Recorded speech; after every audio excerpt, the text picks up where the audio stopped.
फिर पानी थे वदे बिल्कुल। ते तुसा क्या जज्बात रखते हुए क्या थोड़े पहले जे इमरान खान जो मुतालबे कीते वो भी पूरे कीता जे नवे मुतालबे पेश करे सी तो उन्हें पूरा करे सी? सही अल्हम्दुलिल्लाह खान साहब जेड़े भी मुतालबे कीते ने उन्हें पूरे कीते। सरेकी सूबा बनाए ने, सराकी सूबा भी बन वैसी इंशाअल्लाह। यूनिवर्सिटी बनाई ने, यूनिवर्सिटी देखो जी हुण जिंजले उन्हां दा इक़्तिदार शुरू थे यूनिवर्सिटी दा दावा उन्हें कीता सतना कि नून निगाही है। देखो हुण जेड़े सारे इत्थू दे हन MNA हन MP हन सारे लोटे बन गए।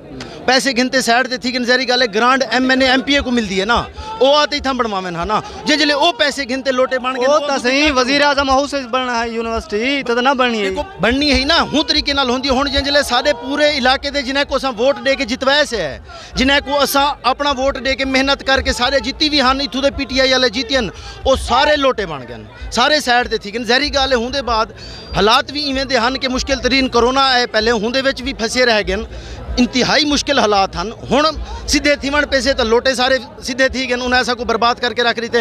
ऐ खणु इंशाअल्लाह अवाम दा समंदर दे दे पियो तुसां ये इंशाअल्लाह इमरान खान दे नाल इमरान खान को जितवे सी और इमरान खान कोई थां ते पता लग सी कि जनूबी पंजाब दी तहसील अलीपुर जिला मुजफ्फरगढ़ दी अवाम हुंदे नाल है इंशाअल्लाह और लोटियों को असां बेनकाब करे सूं इन्हें को हमेशा किते असां जलीलो ख्वार करे सूं।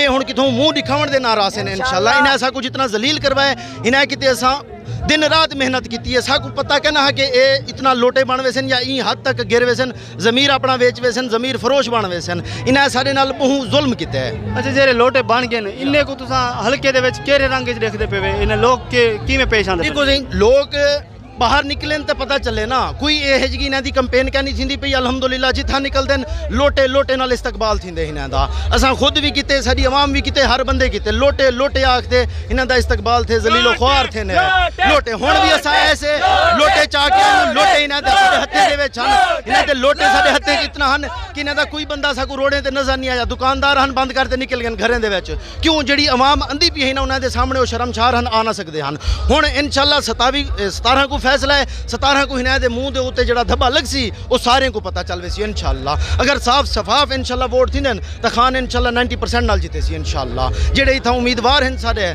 यासिर अरफात साहब हैं मोज़म अली खान इंशाअल्लाह वो इंतहाई अच्छी मिकदार दे नाल जीते से नहीं इंशाअल्लाह अल्लाह के हुक्म नाल। थैंक यू, शुक्रिया।